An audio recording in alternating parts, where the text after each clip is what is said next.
Cardinals, Bears. Bears. Cardinals, Bears this weekend. We were talking about this earlier, Wolf. This is right in that sweet spot of a winnable game if Kyler Murray takes over. We could honestly see a very entertaining game on Sunday, just in the sense that the Bears aren't making the playoffs either. They kind of had an outside shot, but they couldn't hold on to a lead over Cleveland this past weekend, and so now they're pretty much done too. They're gonna have the first pick almost certainly. I don't know how you pass up Caleb Williams if you're the Bears, because, I mean, we're going way off track here, but they did pass on Patrick Mahomes a few years ago. And I don't think Caleb Williams is going to be Mahomes, but that's who he's being compared to. On the off chance he is like Mahomes light, if they passed on him too, I think that fan base would lose their minds. But I think we could see an entertaining game just because Justin Fields and Kyler Murray at their best are two of the most entertaining quarterbacks in football. Yeah, there's no doubt about it. And Justin Fields as well. He is the beating heart of their offense right now. Think about this, Basin Orleans, from week 3 to week 14. Okay, now, again, up until week 15 was last week, of course. And from week 3 to week 14, you had Justin Fields with a quarterback rating of 104.5. Jeez. Yes. That's not even counting the running. Yes, I know. That's not even – he's their leading rusher for the Chicago Bears, Justin Fields. Now, that really is not going to be that big of a surprise.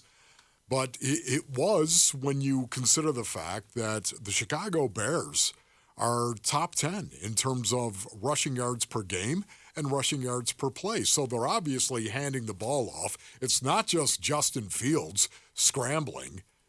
He's also getting called runs. That's what's so interesting to me as well. Matt Eberflus, of course, is the head coach for the Chicago Bears, and he's an excellent, just a brilliant defensive mind. Had a long conversation with JG about that as well. Very interesting.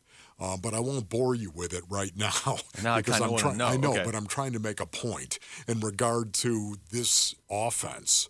This offense will run the ball, and Justin Fields is right in the middle of it. Yeah. It's going to be real interesting to see what the Bears do, because you mentioned Matt Eberflus. He's probably coaching for his job. That's kind of been a name since early this season where it was like, yeah, there's always a big turnover in coaching. And we had the quote from Adam Schefter a couple weeks ago. There's probably going to be 7 to 10 teams looking for a new coach. Everybody had Eberflus right at the very top of that list at that point. But they have been better lately. Like I said, they should have, if they could have just held on to a lead over Cleveland and Joe Flacco on Sunday, they'd be 4-1 in their last 5 games. And the one loss was a game they almost won against Detroit. They've been better. Justin Fields is playing for his job. Yes. I don't know that he can save it in Chicago if they're really going to have the first pick. But somebody's going to, I don't even want to say take a flyer. Somebody's going to look at Justin Fields and say, he's a lot better than what we have. That's going to be one of the more compelling storylines of the offseason. It really is. Somebody out there is going to, it's an okay team, but is missing a quarterback, is going to have to make the Bears some sort of offer for him. Yeah, and guess who's not missing a quarterback right now? The Arizona Cardinals. They have Kyler Murray, and there seems to be this is just me. There's momentum building for this, but the Arizona Cardinals finishing 500, I think, with Kyler Murray as their quarterback, I think is kind of a big deal. There are some people that I know that are whispering about it, not because it's earth-shattering, not because they've got a quarterback and you can say, well, he's a 500 quarterback, Wolf. That's what you're going to do is go ahead and look at him and say, wow, they got a 500. Hey, listen, anytime you look at the roster in this rebuild that the Arizona Cardinals have undertaken right now, and it's in full swing. Hey, if Kyler Murray somehow could come back and go 4-4 in these last 8 games, to a point where you were winning some games that maybe you shouldn't, like on the road in Chicago. This game right here, for Kyler Murray winning a road game against a desperate team, fighting to continue, they still have not been eliminated. No. Technically. Still, I mean, and there's a big chunk of teams in the middle of the NFC that just aren't very impressive. Yes, so there's still, their playoff hopes are still alive. It's a scrappy defense the Bears have, possibly in bad weather. This could be Kyler Murray's magnum opus of 2023. It could. Just like I thought in 2021, his magnum opus was against the Chicago Bears in Soldier Field in December 5th, when it was cold, windy, and rainy. And he led the Arizona Cardinals to a 33-22 win against the Chicago Bears. And suddenly there it was. The Arizona Cardinals were 10-2 on the season. And we all know what happened from that point forward. Yeah, that was kind of like the last bright spot of that season, other than the January 2nd win that year in Dallas. They always seem to beat Dallas, at least. They go into Dallas, they win that game, but by then they had lost 3 in a row. People were starting to freak out. That made them 11-5. They got in the playoffs, but they lost to Seattle the next week, and then they obviously got blown out by the Rams, and last year was a mess. I want to go back to what you were saying about the value of them going 500 with Kyler Murray, because at first hear that, you think, okay, well, big deal. They can't take those wins to next year. True.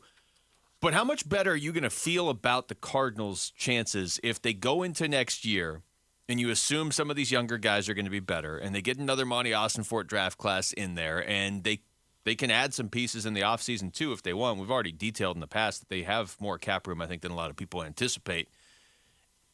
It would feel like their baseline is 500 with Kyler Murray if he comes in this season and they go 500. The other way to look at it too is if they go 2-6 with Kyler Murray, like if they just lose out. Yeah. I know it's not all about the wins this year, and it's a blanket statement way to look at it and say, oh, they went 2-6 with Kyler, so he's a 2-6 quarterback. There's more to it than that. But, man, you're not going to feel nearly as good if they close out the season going 2-6 with Kyler. I know. You're right about that. And this is the thing that I think the upside is really here. It's really here for the Arizona Cardinals. If you told me somehow, some way they found a way to go 4-4 with this roster and the injuries they've suffered to this roster, if you're telling me somehow, some way Kyler Murray comes back and they could go 4-4, I would think that was a small little victory. I think they have to win them Sunday to go 4-4, don't you? Yes, I don't think they're closing with Philly and Seattle. Yes, I do. I think, once again, this is going to be big. Would this be big for Kyler Murray to go into Chicago once again against this defense, this scrappy defense, and somehow, some way find a way to win a game in inclement weather? Yeah, you know what? I think it'd be huge for this team going forward. I do. And it's not just Kyler Murray. It's also his teammates, those around him. Hey, you know what? If you just do your job, Luke Lipinski, we're going to be okay. If you just do your job, don't worry about you going out and winning the broadcast. You just do your job, Luke, and drive. You get my point. It's something that's really important. You want to be confident about your quarterback and who he is. Are there going to be players here that are back next year for the Cardinals? Yes. And you'd like them to have a very positive thought of Kyler Murray and them winning games with Kyler Murray. Now I'm just daydreaming about what winning the broadcast would look like. Now I kind of want to know. Yeah. But no, I think there's a lot to be said for that. If you're a teammate of Kyler Murray, you could point to a nice run here to end the season and be like, look, when he came back, it legitimately did change things. He was learning an offense. He was coming off of an injury, but we still went 4-4 with all that going on. Now, look, they got to win 2 of the next 3 to go 4-4. They're not there. Yes. But I hear what you're saying. If they could do that, that might be the one scenario where wins and losses this season matters a little bit to me. That, and if you can eliminate Seattle in Week 18. Thanks for watching Wolf and Luke. Tap to see more and click the button in the middle to subscribe to Arizona Sports.